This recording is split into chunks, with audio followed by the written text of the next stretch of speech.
এরপরে প্রশ্ন হলো, পরকীয়ার গুনাহে লিপ্ত ছিলাম, সেখান থেকে ফিরে এসেছি এবং তওবা করেছি, যোগাযোগও বন্ধ রেখেছি, তাতে তাকে প্রতিশ্রুতি দিয়েছিলাম বিয়ে করব। প্রতিশ্রুতি ভঙ্গের জন্য কি তার কাছে ক্ষমা চাইতে হবে? উত্তর হলো, পরকীয়ায় লিপ্ত থাকা এটা জঘন্য গুনাহ। ইসলামী দণ্ডবিধির সবচেয়ে কঠোর শাস্তি যে গুনাহের জন্য রয়েছে এটি সেই গুনাহ। আল্লাহর কাছে এটা কত বড় জঘন্য সেটা বলার অপেক্ষা রাখে না।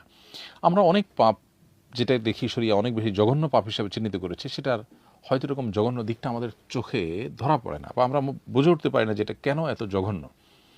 এটার ভেতরগত অন্তর্নিহিত যে ক্ষতি আমাদের আছে স্পিরিচুয়ালি, যেটা আমাদেরকে অনেক বেশি ক্ষতিগ্রস্ত করতে পারে, সেটা হয়তো আমরা অনেক সময় যোগ বিয়োগ মেলাতে পারি না।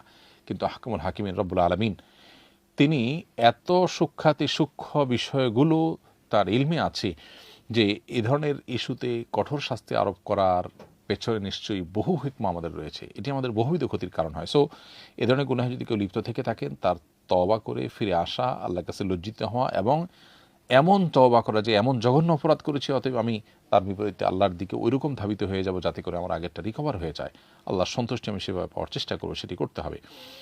এখন এই গুনাহ করতে গিয়ে যদি প্রতিশ্রুতি দিয়ে থাকেন, সেই প্রতিশ্রুতি রক্ষা করা আপনার জন্য জরুরি না, বরং ভঙ্গ করা জরুরি। কারণ কোনো পাপের প্রতিশ্রুতি দিলে সে পাপ পূরণ করার সুযোগ নেই।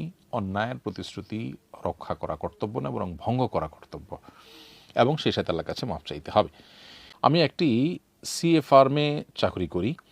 সেখানে হিসাবে গড়মিল করার জন্য সরকারি বিভিন্ন অধিদপ্তরে ঘুষ দিতে হয়, আর এই ঘুষের লেনদেন আমাকে দিয়ে করানো হয়। এক্ষেত্রে আমি কি গুনাহগার হচ্ছি?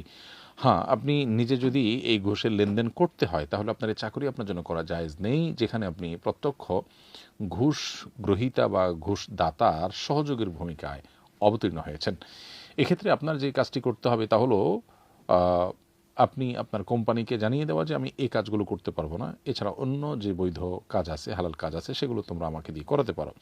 তাতে তারা যদি সম্মত হয় আলহামদুলিল্লাহ, না হলে আপনি চাকরি পরিবর্তন করে অন্য কোনো হালাল এমন চাকরি খুঁজে বের করার চেষ্টা করতে হবে, যেখানে আপনাকে কোনো প্রত্যক্ষ পরোক্ষভাবে কোনো গুনাহের সাথে জড়িয়ে যেতে না হয়।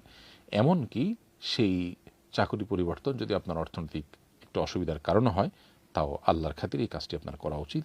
ইনশাআল্লাহ বিদিনিল্লাহ এর বিনিময় আজর আল্লাহর কাছে আপনি পাবেন দুনিয়াতে এবং আখেরাতে।